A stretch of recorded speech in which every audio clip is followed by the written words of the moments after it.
Hello guys and welcome back to the Dilemma YouTube channel. So for those of you who are part of the Zefra group on Facebook, you will know that I once again won an online winner box with Zefra, but this time we are playing a very different list. Obviously the concept is still the same, we are playing Zefra cards, but the win condition has changed. So a lot of people have been addressing me, saying that Extravagance is too expensive for their taste in a rogue deck like Zephyr. They'd much rather buy extravagances for other decks, or they just can't simply afford them, which is completely understandable. I am also in that boat. Um, and also, on top of that, people are saying that Calamities is going to get banned on the upcoming list, which can 100% get behind. The card's toxic as hell. So I decided, alongside my friend Musa, if you don't know who Musa is, one of the best Zephyr players to date, and a personal friend of mine, we were discussing a new win condition being actually the Numeron engine. It's an engine we can get to super consistently because we are playing Planet Pathfinder as a way to get to our combos anyway. Um, this then mitigates the fact that we need Zexal and also, we need Calamities, and also we can reuse our Crocodragon, so we don't need to play more than one. So we'll go into the card by card quickly. We're playing triple Ash Blossom and Joyous Spring and triple Gamma as our hand traps, as well as the best Zephyr monster being Psyframe Lord Driver. Not Psyframe Gear Driver, or just Psyframe Driver, he's a Psyframe Lord. Usual hand trap lineup is pretty standard for Zephyr, no Dimension Shifter in the main deck because it conflicts with the Numeron network. Triple Planet Pathfinder, this is the reason that this deck is good, as weird as it sounds. A level 4 monster that tributes itself to Search a Field spell is the reason this deck lives. So, the way the combo works, I will explain when we go into the solo mode of Dueling Book. But let's just say there is no need to stack Gizmek Kaku when you can stack Planet Pathfinder. Onto the Zephyr package, we're playing one Pilica, one Wendy, double Thuban, no Zefraxaton, or the big level 5 guy whose name is Zefraxa. That's the guy.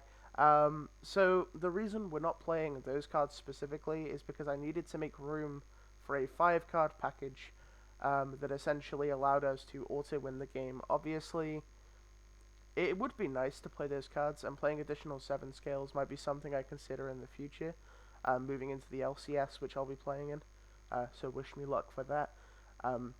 But Zefraxaton and Zefraxa don't provide the utility that are needed. Granted, you could side Zefraxa or Zefraxaton if you wanted to, but I personally didn't think they warranted the main deck space in this particular list. Please understand and don't butcher me. The rest, the Holy Trinity, the 3 Zefrath, the 3 Zefranui, and the 3 Zefraxi. If you're not playing these as 3 ofs, there is something wrong with your deck list, unless you're Musa and you play 1 Zefrath because you claim that it helps you unbrick. 2 Numeron Calling, 3 Numeron Network. This is our new win condition. Obviously, there's no Gizmek Kaku in the main deck. I will show you why this is so good and why this is the new way to go with Zefra. In my personal opinion, it makes the deck way more consistent, gives you a way better power play, and also gives you a way to OTK through bigger boards and stuff. So yeah, triple Oracle, 1 Terraforming, 1 Zephyr Path, triple Providence. The amount of people that are using Providence and not searching Oracle of it to play around Droll is incorrect. Droll is not that prevalent right now, and you are playing Gamma to play around it. Please use Providence to search your Oracle if you do not already have it. It's a big misplay, and it's a big mistake I see a lot of Zephyr players making. A lot of you guys are asking me for tips on how to play Zephyr correctly. Here's one of them, right?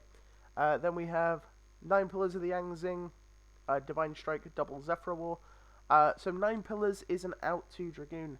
So if you have cards to bait out Dragoon in the first place, i.e. Numeron Network because they're scared of it, or Planet Pathfinder because they're kind of scared of that, I guess, you can then Zefra search 9 Pillars, and you essentially turn the negate off for the rest of the game, because not only does 9 Pillars negate the card effect, it also shuffles the Dragoon back, it does not destroy it. Therefore, you will be able to remove the Dragoon from the field, and unless they're playing a second Red Eyes Fusion, which granted, if you're playing against Buster Blader, you're just unlucky, but I think that's the only deck that's playing multiple Red Eyes Fusion in the meta right now. And yeah, that's why we're playing the 9 pillars again. Divine Strike Double War. Obviously, we had to cut a war to make room for the 9 pillars. Honestly, it's an exchange I'm willing to make.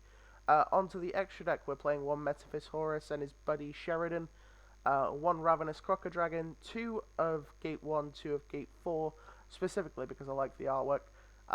This is the reason we can make OTK pushes, because we're playing the second package.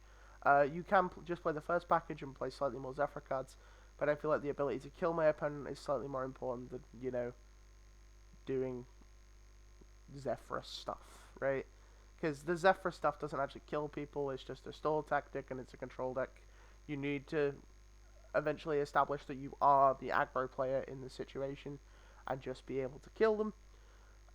One Gate Sunya, this is your version of Zeus. One Utopic Zexal. One Blackluster Soldier, Soldier of Chaos.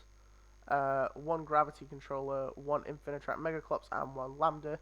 I will say, you should be playing Omega. Hindsight's 2020, and obviously I did top with this list regardless of playing Omega or not. But I found myself in situations where I had Gamma and Driver on board, and I wanted to resolve Network, but I wasn't able to because I wasn't playing Omega. And it gets to the point where I'd have to Zefra Path and use the downside of Zefra Path to put them both back in my deck to be able to resolve Network, and then I draw Driver next turn. Yes, I drew Driver more times than I care to say, and I know that's something that people are always like, oh, I drew Driver a lot. No, I genuinely drew Driver like 3 of my 5 games, and it was bloody ridiculous, but he is a level 6 to make Sheridan with, so don't sleep on it. And then on to our side deck, 3 Lancia, 3 Dimension Shifter. This is super standard for all the Zefra lists I've been playing recently. If Shifter's not in the main, it's in the side deck. It literally destroys Infernoble and Dragon Link as a 1 card. You cannot play Yu-Gi-Oh! Period. Also on like the Phantom Knight deck and the Buster Blader deck also really struggle under Shifter. There's a reason that Mutant is considered a tier 2 deck, and it's because they're a main deck Shifter. So yeah, Shifter's broken. Obviously, it's not in the main deck because it conflicts with Numeron Network, but Shifter should be in the side deck for when you're going second. The one Earthbound Immortal, Wurukwaka Raska.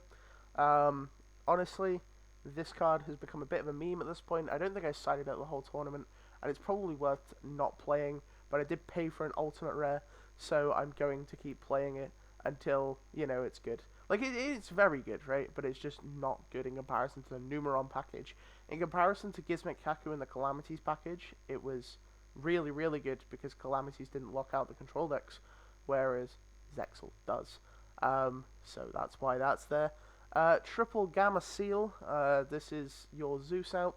A lot of Zoo players playing against Zefra will get quite greedy with their Zeus game 2 and game 3, and they'll wait for you to commit to a full board before they Zeus you, and you just slap them with a Gamma Seal and they just lose the game.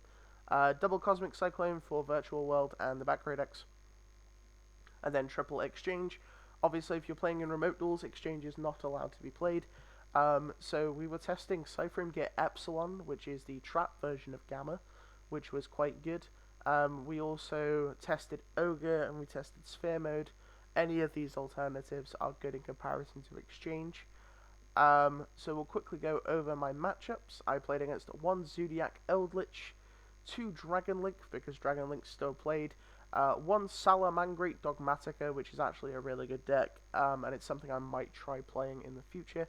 And then I also played against 1 Dogmatica Invoked.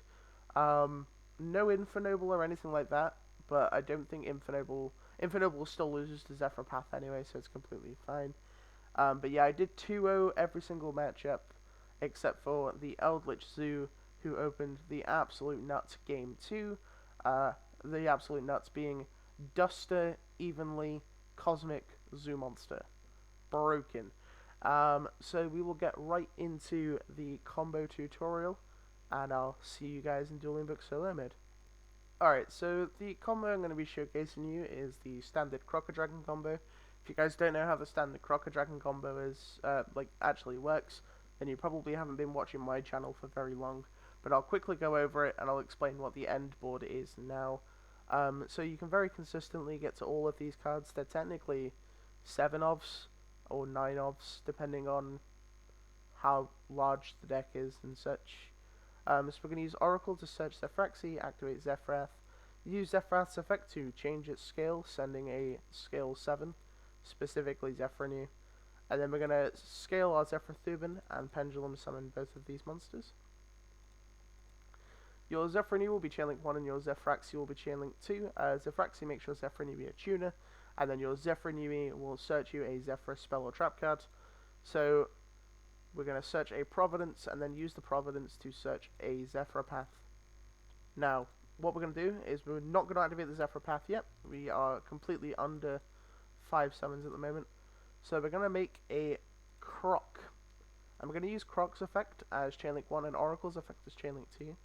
And we're actually going to stack a Planet Pathfinder to the top of our deck. We haven't used our normal summon. And then we're going to Zefra Path, after we draw this Planet Pathfinder. Zefra Path's actually going to put the Croco Dragon back into our extra deck. And then we're going to normal summon Planet Pathfinder, tribute it off, and search for Numeron Network. Activate the Numeron Network, sending Numeron Call. Then we're going to summon our 3 gates, and then summon Utopia's Exile. Now, I know a lot of you are like, oh, well, isn't Calamities better?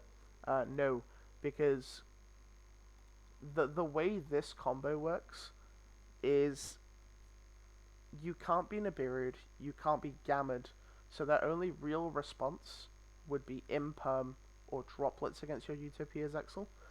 And because we're playing triple Providence, like triple Oracle, a lot of the time you can actually just search a counter trap to back this up in your general opening hands, which means your Utopia's Exile will always resolve, which means you get a 100% free turn to just push your opponent in.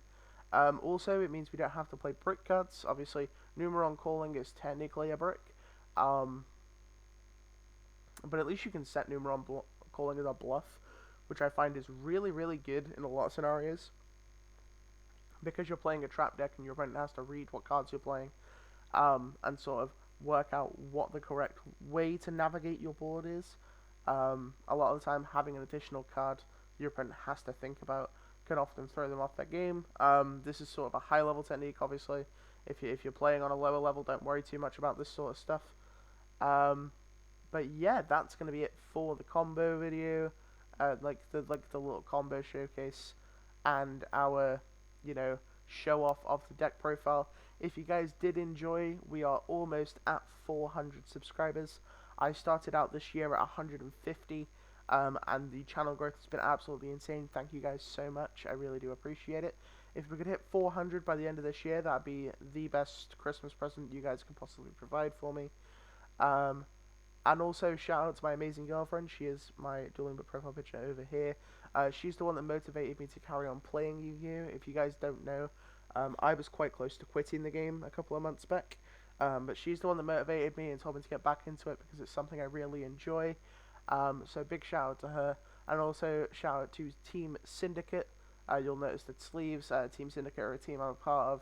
They're all really supporting, and some of the best players on Dueling Book, period. So yeah, that's going to be it for the soppy stuff. I hope you have an absolutely fantastic day. Please remember to like the video, or whatever Sam says, punch the like button or whatever you do. Leave a comment letting me know how you feel about this list in comparison to my previous one. And yeah, hope you all have an absolutely fantastic day. 400 subscribers will be doing a Q&A, and peace.